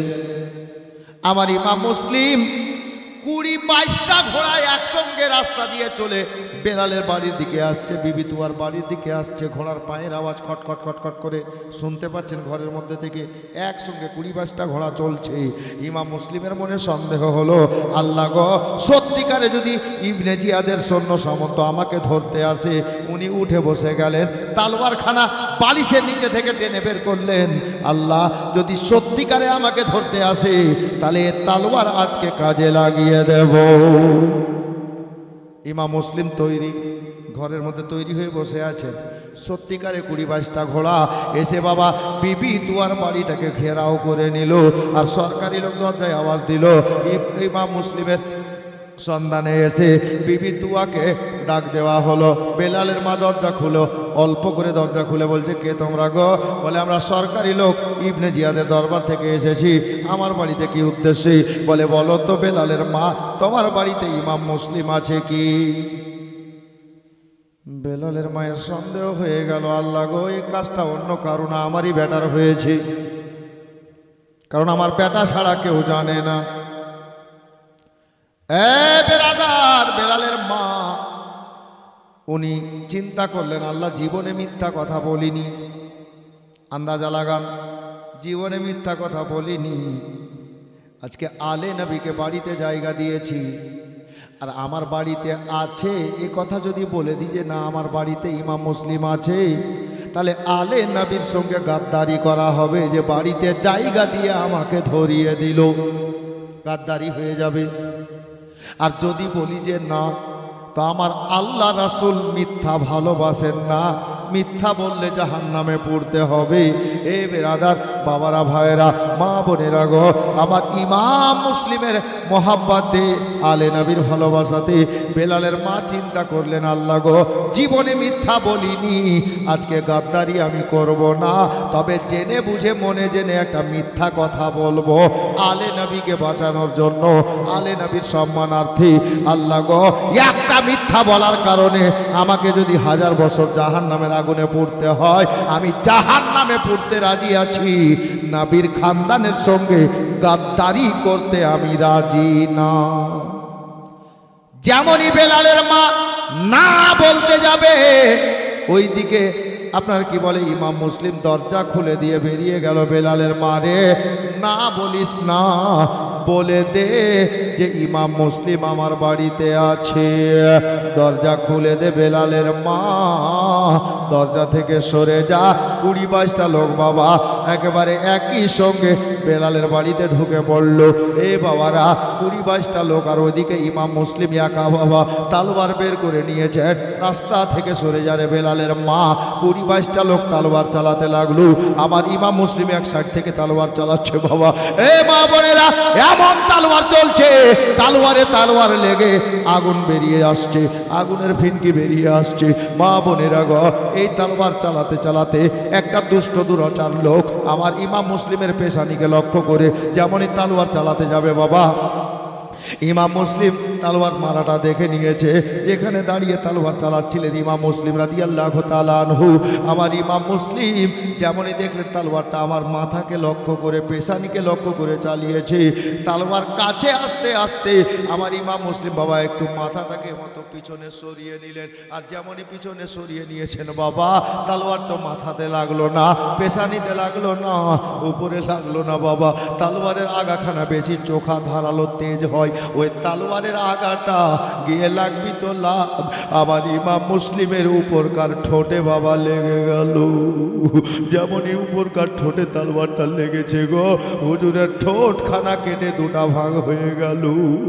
এ মা বোনেরা, শুধু তাই নয়, ওই তালওয়ারের আঘাতে হুজুরের দুইখানা দান মোবারক অর্থাৎ দাঁত শরীফ, দাঁত দুটো শহীদ হয়ে জমিনে পড়ে গেল। আর ওই তালওয়ারের আগাখানা দাঁত তো ঝরলো ঝরলো বাবা, নিচের ঠোঁটে অল্প লেগে গেল। আবার ইমাম মুসলিমের ঠোঁট কেটে গেছে বাবা, দুই দিকে ভাগ হয়ে গেছে। আল্লাহু আকবার কবিরা, রক্তে রক্তাক্ত হয়ে যাচ্ছে, দাড়ি মোবারকগুলো লাল হয়ে গেছে, সিনার জামা কাপড় লাল হয়ে গেছে রে বাবা। ইমাম মুসলিম রাদিয়াল্লাহু তাআলা আনহু, ইমাম মুসলিম এদিকে তলোয়ার চালাতেও আছেন, আর ওইদিকে বিবি তুয়া বাড়ির এক প্রান্তে দাঁড়িয়ে আল্লাহর কাছে কাঁদছেন, আল্লাহ গো কি হয়ে গেল আল্লাহ, আমার বাড়িতে কারবালা আরম্ভ হয়ে গেছে। উনি দেখতে পেলেন, বেলালের মা দেখতে পেয়েছে বাবা যে আমার ইমাম মুসলিমের দুইখানা দাঁত ঝরে মাটিতে পড়ে গেছে। উনি চট করে দৌড়ে গিয়ে ওই দাঁত দুটোকে হাতে তুলে নিয়েছেন। আল্লাহ গো, এই নালাইক লোকদের পা, অপবিত্র পা আমার হুজুরের পাক দাঁতের উপরে যেন না পড়ে। এ বাবারা, ভাইরা, মা বোনেরা গো, আমার ইমাম মুসলিম রাদিয়াল্লাহু তাআলা আনহু উনি এবার কি করলেন, চট করে বাবা ওই বিবি তুয়ার বাড়ির ছাদে চলে গেলেন, সিঁড়ি দিয়ে ছাদের উপরে চলে গেলেন। রাস্তা যেটা করা ছিল বাবা, যেমনই ছাদে চেপে গেছেন, 20-22টা লোক নিচে দাঁড়িয়ে গেল, ভয়ে কেউ উপরে যেতে পারছে না। এ বেরাদার, আমার বিশ্ব নবীর রওজা মোবারককে সামনে করলেন, সোনার মদিনার দিকে মুখ করলেন। আমার ইমাম মুসলিম কাঁদছেন আর বলছেন, ইয়া রাসূলুল্লাহ, ইয়া হাবিবাল্লাহ গো, মনে বড় আশা নিয়ে এসেছিলাম নবী গো, আবার একদিন সোনার মদিনাতে যাব, আপনার রওজার সামনে দাঁড়িয়ে আপনাকে সালাম করব নবী গো, সেই আশা আর হয়তো পূর্ণ হলো না। হে বিরাদার, আমি আপনার মহব্বতে নিজের জীবন কুরবান করে দেব, আমি চুল পরিমাণে দ্বিধা করব না। তবে আল্লাহ আল্লাহ, হে বেরাদার, ইমাম মুসলিম কাঁদছেন আর সাথে সাথে আবার আল্লাহর কাছে দোয়া করছেন, আল্লাহ আল্লাহ গো, আমার হুসাইন ইবনে আলী যেন মদিনার মক্কা থেকে কুফাতে না আসে, যদি পেরিয়ে গেছেন আল্লাহ তুমি দয়া করে রাস্তা থেকে ফিরিয়ে দিয়ে। এই জালিমের দলেরা হুসাইনের দিওয়ানাকে কি ডরাবে, কি ভয় দেখাবে, যার কারণে আমার একজন বাংলা কবি এই মতো লিখেছিলেন বাবা, আমার ইমাম মুসলিম এই যুদ্ধ চলতেছিল, তালবার চলতেছিল বাবা, আমার নবীর প্রেমে এটাই বলতেছিলেন, কি জানেন, ওরে ভয় করি না যাহা না মে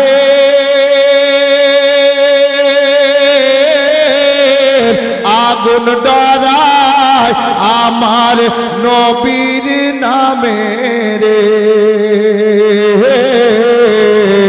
ভয় করি না যাহা নামে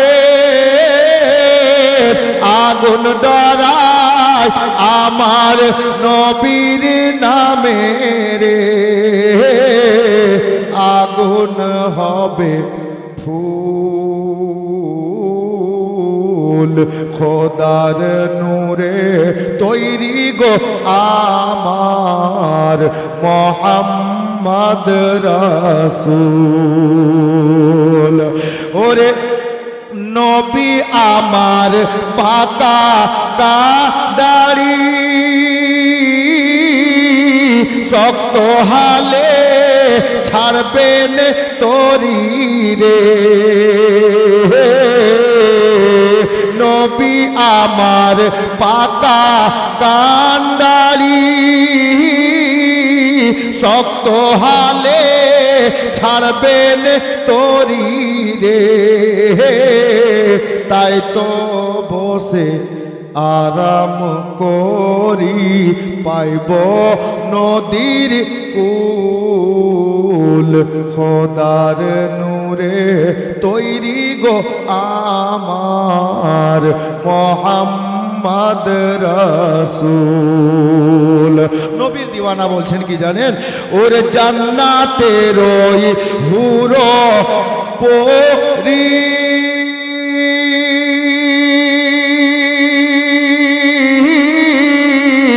আমায় নেবে বরণ করি রে,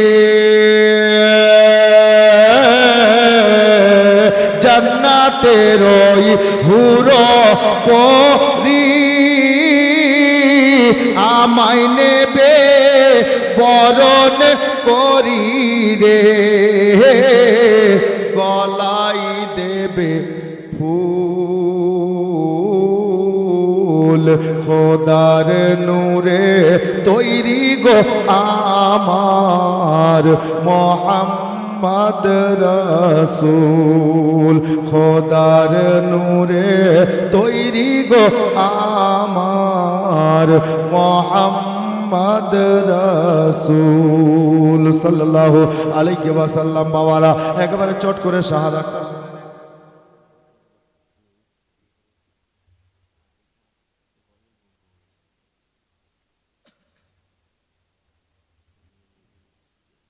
ইসমাইলের মা এক বস্তা সিমেন্ট। আলহামদুলিল্লাহ, আল্লাহ যেন কবুল করুক, আমিন সুম্মা আমিন, জাযাকাল্লাহ। ভাই আমি বাংলা ভালো বুঝি না, তো এই ভোজপুরি আমার বাপও জানে না, আমি তো দূরের কথা। জি, এটা আমি পড়ি না, আসলে আমার কাছে নেই, বুঝেছেন? যিনি এই গজলটা শুনতে চেয়েছেন, কাগজে লিখে পাঠিয়েছেন, এই গজলটা আমার কাছে নেই, মানে আমি পড়ি না আর কি, আমার মুখে হয় না এটা। আমি অন্য গজল শুনিয়ে দেবো শেষের বেলা, এখন নয়, একটু বসুন, আমি শাহাদাতটা বয়ান করে দিই, 2-4 মিনিট লাগবে, তারপর ইনশাআল্লাহ সালাতু সালাম পেশ করে দেব। আমার ইমাম মুসলিম রাদিয়াল্লাহু তাআলা আনহু, উনি ছাদের উপরে ছিলেন, এই 20-22টা সৈন্যর মধ্যে এরা নিচে থেকে আওয়াজ দিল, ইমাম মুসলিম নিচে নেমে এসো, আমরা আমান দিলাম, মানে আর যুদ্ধ করব না, মারামারি করব না, ঝগড়া করব না, নিচে নেমে এসো, যুদ্ধ বন্ধ, তালোয়ার চলবে না। ইমাম মুসলিম ঠিক তাদের কথা মেনে নেমে আসলেন। শর্ট করছি আবার, ইমাম মুসলিম নেমে আসলেন। ইমাম মুসলিম বলছে চলো, কোথায় নিয়ে যাওয়া? বলে আপনাকে গ্রেপ্তার করা হলো, একটা ঘোড়া আনা হলো, বলে ইবনে জিয়াদের দরবারে যেতে হবে। ইমাম মুসলিম কে বলা হলো আপনি ঘোড়াতে বসেন। বাবারা, ভাইরা, মা বোনেরা, ইমাম মুসলিমকে ঘোড়ায় বসতে বলা হলো। আমার ইমাম মুসলিম রাদিয়াল্লাহু তাআলা আনহু যেমনই বাবা ঘোড়ার জিনে পা রেখে, একটা পা রেখে দিয়ে দ্বিতীয় পা তুলতে যাবেন, বাবা ঘোড়াতে বসতে যাবেন গো, আমার ইমাম মুসলিমের জবান থেকে বেরোলো ইন্না লিল্লাহি ওয়া ইন্না ইলাইহি রাজিউন। ওই 20-22টা লোক বলল, ওগো ইমাম মুসলিম, এটা ঘোড়ায় চড়ার দোয়া না, এটা দোয়া মুসিবতের সময় পড়ে, কিংবা কেউ ইন্তেকাল করলে পড়ে, কিছু হারিয়ে গেলে পড়ে। বলে আমার ইমাম মুসলিম বলছে, ওগো তোমরা আমাকে পাগল ভাবিও না। কি হলো তোমরা ভাবছো আমি বুঝতে পারি নাই? আমি সব বুঝতে পেরে গেছি। কি বুঝতে পেরেছো? ইমাম মুসলিম বলে, কুফার লোকেরা, ইবনে জিয়াদের সৈন্যরা, শোনো গো, আমি এই কুফাতে আসার পরে আমার সঙ্গী সাথী যারা ছিল সবাই একে একে শ্বাস ছেড়ে দিয়েছে, সঙ্গী ছেড়ে দিয়েছে। আমি এখন ইয়াকারে, আমার সঙ্গে যদি সঙ্গী হয়েছিল কিছু, তাহলে আমার একটা তালোয়ার ছিল, আমি ঘোড়ার জিনে পা দিয়ে ঘোড়াতে বসতে গিয়েছি, তোমরা চুরি করে আমার কোমর থেকে তালোয়ারখানা টেনে নিয়েছ। আমি বুঝতে পারলাম যে আমি মুসলিমের প্রতি মুসিবত আসতে আর দেরি লাগবে না, এই জন্য ইন্না লিল্লাহ পাঠ করেছি।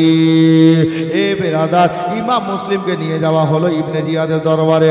ইবনে জিয়াদের দরবারে নিয়ে গিয়ে সরকারি জেলখানাতে বন্দি করে রাখা হলো। একটা রাত ইমাম মুসলিমকে রাখা হলো জেলখানাতে, আর তারপর দিন সরকারি টাইম, মানে সকাল 10টা থেকে 11টা। আমি এটা টাইমটা কিতাবে লেখা নাই বাবা, সরকারি টাইম অনুযায়ী ইমাম মুসলিমকে জেলখানা থেকে বের করা হলো। আল্লাহু আকবার। ইবনে জিয়াদের দরবারে হাজির করা হলো। ইবনে জিয়াদ বলল, ইমাম মুসলিম, তুমি হুসাইনকে ছেড়ে দাও, ইয়াজিদের নামে মুরিদ হয়ে যাও। আচ্ছা তাই নাকি? বলে হ্যাঁ, তুমি যা চাইবে পাবে। ইমাম মুসলিম বলল, ইবনে জিয়াদ রে, আমি হুসাইনকে ছেড়ে দেবো, ইয়াজিদের মুরিদ হয়ে যাব, ইয়াজিদের নামে বিক্রি হয়ে যাব, আমার একটা শর্ত আছে। কে বলছে? ইমাম মুসলিম, আমার একটা শর্ত আছে। তো ইমাম মুসলিমের শর্ত শোনার পরে কি হবে ওটা পরের কথা। ইবনে জিয়াদ বড় খুশি হয়ে গেছে। কি শর্ত? কি হবে? 5 লাখ টাকা দিয়ে দিব, বলবে 2টা শহরের মালিক বানিয়ে দেব, হ্যাঁ 1 গাড়ি সোনা লাগবে দিয়ে দেব, কারণ মন্ত্রী কোটাতে কিছুর অভাব থাকে না। হাজরাতে গেরামি বাবারা ভাইরা, ইবনে জিয়াদ বলল, ইমাম মুসলিম তোমার শর্তটা কি? ইমাম মুসলিম বলছেন, হে ইবনে জিয়াদ শোনো, আমি হুসাইনকে ছেড়ে দেব, এজিদকে মেনে নেব, হুসাইনকে ছেড়ে দেব, এজিদের দামান ধরে নেব, কিন্তু আমার শর্ত হলো এটা যে হুসাইনের মায়ের মতো যদি এজিদের মা হয়, হুসেনের বাবার মতো যদি বাবা হয়, হুসেনের নানার মতো যদি নানা হয়, হুসাইনের বংশের মতো যদি বংশ হয়, আমি হুসাইনকে ছেড়ে এজিদের দামান ধরে নেব। এ বিরাদার, ইবনে জিয়াদও জানে রে বাবা। ইবনে জিয়াদ বলল, ইমাম মুসলিম অসম্ভব, এটা হতে পারে না, এটা হবে না। এজিদ তো দূরের কথা, পৃথিবীতে কোনো মায়ের, কোনো বেটার মা কোনো দিন আপনার কি বলে হুসেনের মায়ের মতো হবে না। বাবা কাহারু বাবা হুসেনের বাবার মতো হবে না, কাহারু নানা হুসেনের নানার মতো হবে না। বলে হবে না, বলে না হবে না। তার মানে ইমাম মুসলিমের ফয়সলা এটাই, যখন হুসাইনের ঘরানার মতো ঘরানা হবে না, মায়ের মতো মা হবে না, বাবার মতো বাবা হবে না, নানার মতো নানা হবে না, তাহলে আমার ফয়সলা শুনে নেই ইবনে জিয়াদ, হুসাইনের দামান আমি ইমাম মুসলিম ছাড়তেও পারলাম না। বাবা অবশেষে ইবনে জিয়াদ হুকুম দিল। অনেক লম্বা কাহিনী, এখনো প্রায় এই ঘটনাটা আমি কম করে যদি খুব কেটে কেটে বলি তবুও আধা ঘন্টা লাগবে, কিন্তু আমি অতদূর নিয়ে যাচ্ছি না বাপ। হযরতে ইমাম মুসলিম এর ব্যাপারে ইবনে জিয়াদ হুকুম দিল যে ইমাম মুসলিমকে পাড়ার শেষে দালানের ছাদে উপরে নিয়ে যাও, আর জাল্লাদকে দিয়ে গলা কেটে একে দুনিয়া থেকে বিদায় করে দাও। আমার ইমাম মুসলিম রাদিয়াল্লাহু তাআলা ওখানে বলেছিলেন সৈন্যদেরকে যে ভাই গলা তো কাটবে, নিয়ে তো যাবে, আমার হুলকুমটা শুকিয়ে গেছে, একটু পানি দিলে বড় ভালো হতো। আমার ইমাম মুসলিম রাদিয়াল্লাহু তাআলা আনহুকে পানি তো দেওয়া হলো বটে বাবা, কেউ বলছে দাও, কেউ বলছে না, কিন্তু অবশেষে দেওয়া হলো। কলসে করে পানি রাখা ছিল, ওই পানিখানাকে আমার ইমাম মুসলিমকে এক পিয়ালা পানি যেমন দেওয়া হলো, হুজুর বসে গেলেন, পানিটা যেমনই ঠোঁটে লাগালেন, গতকালকে বেলালের বাড়িতে তুয়া বিবির বাড়িতে যে তালওয়ারের আঘাতে ঠোঁটটা কেটে দুই দিকে বিভক্ত হয়েছিল বাবা, কোনো একটা ওষুধ বড়ি কোনো মহলম নেই, হুজুরের কাটা ঠোঁটটাতে যেমনই ঠান্ডা পানি লাগলো বাবা, তাজা তাজা রক্ত বেরিয়ে পানিতে পড়ে গেল। বাবারা গো, ওই পানি আর পান করা হলো না। ইমাম মুসলিম বললেন, ভাই রে তোমাদের এই পানি আর আমাকে লাগবে না, নাও রেখে নাও। অবশেষে ইমাম মুসলিম তিনটা কথা বলেছিলেন বাবা। তিনটা কথা কি বলবো?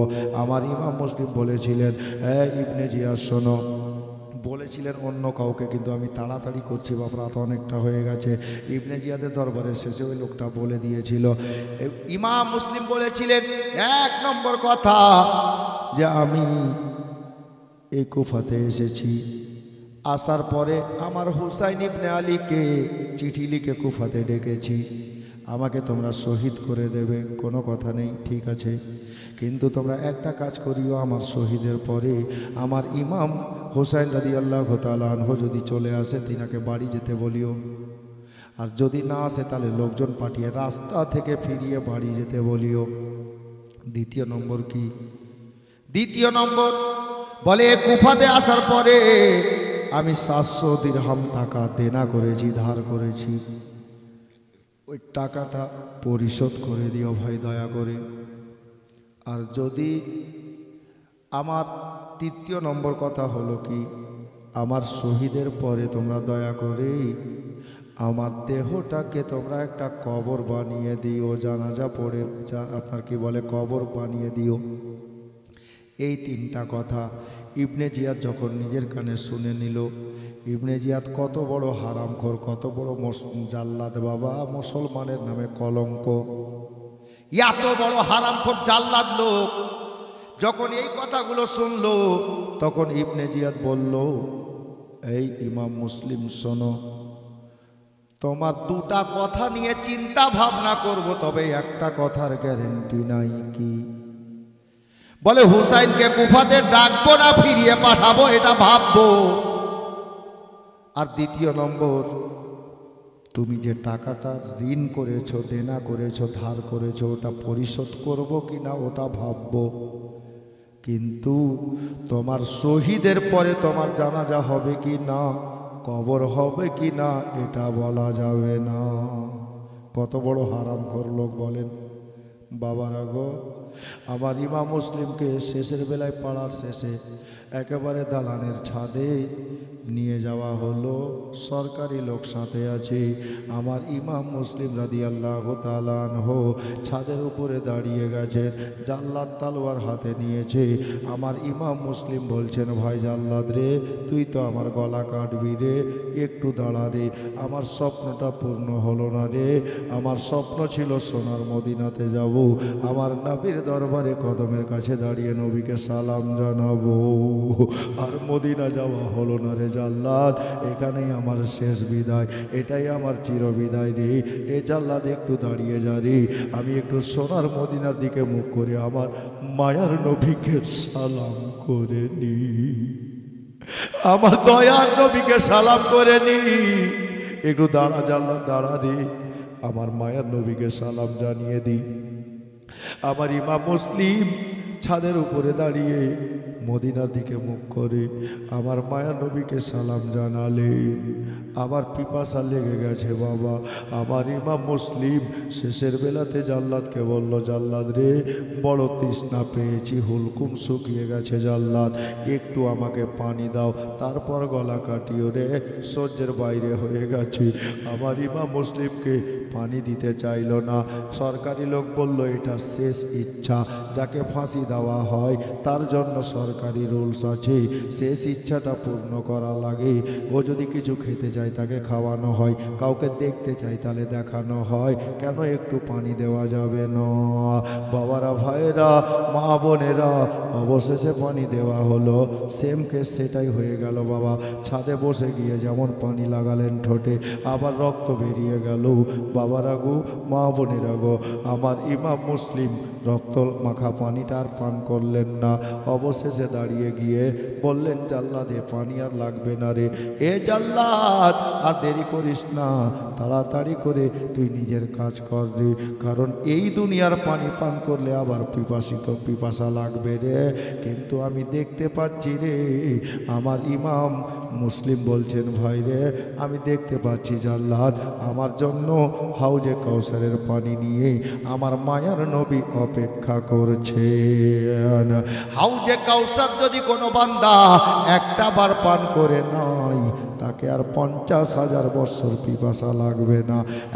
জাল্লাদ, এবার তুই নিজের কাজ কর। আমার ইমাম মুসলিম সাথ হয়ে দাঁড়িয়ে গেছেন ছাদে। আহারে, আমার ইমাম মুসলিম রাদিয়াল্লাহু তাআলা আনহুকে আল্লাহ আল্লাহ, যেমনই বাবা জাল্লাদ তালওয়ার টেনে এত জোরে তালওয়ার চালিয়েছে, এত জোরে তালওয়ার চালিয়েছে, মা বোনের গো, আবার ইমাম মুসলিমের গলাতে তালওয়ার গিয়ে লেগে হুজুরের মাথাটা গলা থেকে আলাদা হয়ে গেল। হুজুরের মাথাখানা একটা ফুটবলের মতো বাবা দেহ থেকে আলাদা হয়ে ছাদে পড়ে গেল। মা বোনেরা, ইমাম মুসলিমের এই শহীদ হওয়ার দৃশ্যখানা দেখে আসমানের বুকে সূর্য উদয় ছিল বাবা। সূর্য নিজের মুখটা বাদলে লুকিয়ে নিল। ফারিস্তারা কাঁদে, আল্লাহ, কচি কচি দুইটা বেটা আজকে এতিম হয়ে গেল। কাজী শাড়ির বাড়িতে আছে বাচ্চা দুটি গো। ইমাম মুসলিমের দেহটা ছাদের উপরে রক্তের উপরে পড়ে একেবারে একটা মুরগিকে কেটে যদি ছেড়ে দিলে যেমন তড়পাই বাবা, রক্তের উপরে ওই মতো তড়পাতেছে। এ বাবারা, ভাইরা, মা বোনেরা গো, আমার ইমাম মুসলিম রাদিয়াল্লাহু তাআলা আনহু ওই পাড়ার শেষে ছাদের উপরে আপনার কি বলে নিয়ে যাওয়ার পরে ইমাম মুসলিমকে আল্লাহু আকবার কবিরা ছাদের উপরে গলায় তালওয়ার চালিয়ে শহীদ করে দেওয়া হলো। একবার সবাই মিলে পড়ি, ইন্না লিল্লাহি ওয়া ইন্না ইলাইহি রাজিউন। এই জওয়ান ভাইরা, দাদারা, চাচারা, ইমাম মুসলিম রাদিয়াল্লাহু তাআলা আনহু কত তারিখে আপনার কি বলে জামে শাহাদাত পান করলেন, আর কত হিজরিতে আমি তারিখটা বলবো। বাবা গো, 3টা লোককে 3টা ভাইকে বলবো 1 বস্তা করে সিমেন্ট লিখান তো, পারবেন? আমার ইমাম মুসলিমের নামে, ইমাম মুসলিম হুসাইনের মোহাব্বতে নিজের জানের বাজি লাগিয়ে দিলেন। 1 বস্তা করে সিমেন্ট 3টা ছেলে, দেখান তো হাত কোনো মারদে মুজাহিদ, ইমাম মুসলিমের মোহাব্বতে 1 বস্তা সিমেন্ট লিখাবে। আছেন কোনো দাদা চাচা কেউ 1 বস্তা সিমেন্ট লিখাতে পারবেন? একজনও পারবেন না? আল্লাহু আকবার। আমার ইমাম মুসলিম দুনিয়া থেকে শাহাদাত বরণ করলেন। উনার দেহটা কি করা হলো, কবর হলো কি না আমি বলে দিচ্ছি। একজন পারবেন না? কোনো দাদা ভাই চাচা কেউ একজন 1 বস্তা সিমেন্ট পারবেন না গো? আল্লাহু আকবার। একটা কোনো দাদা ভাই কোনো জওয়ান ছেলে কেউ 1 বস্তা সিমেন্ট লিখাতে পারবেন না? আল্লাহু আকবার। নেই গো? সুবহানাল্লাহ। আচ্ছা একটা কাজ করো তো ভাই, কমিটির ছেলেরা, ইকবাল আছো? কই ইকবাল, একটা কাজ করো, একটা চাদর নিয়ে যাও মা বোনদের দিকে আর ছেলেদের দিকে। ইসমাইল 2 বস্তা সিমেন্ট লিখে নেন। সুবহানাল্লাহ। আর একজন হয়েছে, একজনই 2 বস্তা, মানে একজন। আমি 3 জনের কাছে চেয়েছি। আর 2 নম্বরে 1 বস্তা কে পারবেন বলেন তো? 1 বস্তা কোনো দাদা ভাই পারবেন না? সুবহানাল্লাহ। পারবেন না গো? 2 নম্বরে কেউ? আল্লাহ আল্লাহ। দ্বিতীয় নম্বরে 1 বস্তা সিমেন্ট কোনো দাদা কোনো ভাই? এটা ভোজপুরি গজল লিখে পাঠিয়েছিল, বুঝলেন? আমার আসলে আমি ওই গজল কোনোদিন পড়িনি, যার জন্য আমি পড়লাম না। তবে 2টা লাইন আমি ভোজপুরি শোনাবো। তালবিলিম জামানা ইয়াদ করেছিলাম, অনেক পুরাতন কালাম আছে, দেখি আমার মনে পড়ে গেলে আমি বলে দিচ্ছি, দাঁড়ান। তবে 1 বস্তা সিমেন্ট দ্বিতীয় নম্বরে কেউ পারবেন? আছেন? আল্লাহু আকবার। আল্লাহর ঘরে দিবেন ভাই। হ্যাঁ, বাংলা একটা ছন্দ আছে, বুঝলেন? আরে টাকা পয়সা হাতের ময়লা সব কিছু তোর যাবে চইলা, আমল ছাড়া কিছুই যাবে না রে দিওয়ানা, নবী ছাড়া আল্লাহ পাবি না, নবী ছাড়া আল্লাহ পাবি না রে দিওয়ানা, নবী ছাড়া আল্লাহ পাবি না। যে হবে নবীজির গোলাম হবে সে জাহানের ইমাম, চুমবে কদম সারা জামানা রে দিওয়ানা, নবী ছাড়া আল্লাহ পাবি না। আরে নবী ছাড়া আল্লাহ পাবি না রে দিওয়ানা, নবী ছাড়া আল্লাহ পাবি না। নেই একটা লোক 2 নম্বরে 1 বস্তা সিমেন্ট দিবেন? হ্যাঁ, টাকা পয়সা কিছু সঙ্গে যাবে না, আমার আমল দান খায়রাত এগুলোই আপনার সঙ্গে কম। আপনার কি বলে হাত আর পাকে ধরে এই মতো নিচে চালিয়ে ফেলে দেওয়া হলো। আর ইবনে জিয়াদ নালাই দুষ্ট দুরাচারের হুকুম অনুযায়ী দেহর উপরে ঘোড়া চালিয়ে মিসমার করে ধুলো বালিতে মিশিয়ে দেওয়া হলো। না জানাজা করলো, না আপনার কবর বানালো। এত বড় জাল্লাদ লোক, মুসলমানের নামে কলঙ্ক না? বলুন তো কত বড় জাল্লাদ লোক। হাজরাতে গেরামি বাবা ও ভাইরা, মা ও বোনেরা, ইমাম মুসলিম রাদিয়াল্লাহু তাআলা আন জিলহজ মাসের, জিলহজ হজের মাস, মানে যে মাসে কুরবানি হয়, আসান করে দিলাম বোঝার জন্য। জিলহজ মাসের 3 তারিখে 60 হিজরিতে উনি দুনিয়া থেকে পর্দা করলেন। মুআজ্জাজ মোহতারাম শহীদ হয়ে জান্নাতে চলে গেলেন। ওনার না কাফন হলো, আপনার না জানাজা হলো, না কবর হলো, এমনি মাটিতে মিশিয়ে দেওয়া হয়েছিল। আর এক রেওয়ায়েতে একটা কবি আর এরকম লিখেছেন, লেখক, যে ওনার পায়ে কদম মোবারকে দড়ি বেঁধে দিয়ে, ঘোড়ার পায়ে দড়ি বেঁধে গোটা কুফা ঘুরানো হয়েছিল। ক্ষত বিক্ষত করে ধুলো বালির সঙ্গে ওনার দেহটাকে মাটিতে মিশিয়ে দেওয়া হয়েছিল। এইভাবে লিখেছে। আল্লাহ বেশি জানেন। আল্লাহ পাক আমাদের সকলকে নেক কাজ করার, নেক শোনার, নেক বলার, নেক দেখার তৌফিক দান করেন, বলুন আমিন। বাস ওয়াদা মোতাবেক দুটা লাইন ভোজপুরি, জানি না কেমন হবে, হাজরাত অন্যরকম হলে কিছু মনে করিয়েন না। জি, কারণ আমি বাংলায় ভালো জানি না, তো ভোজপুরি কি বলবো বাপ। হ্যাঁ,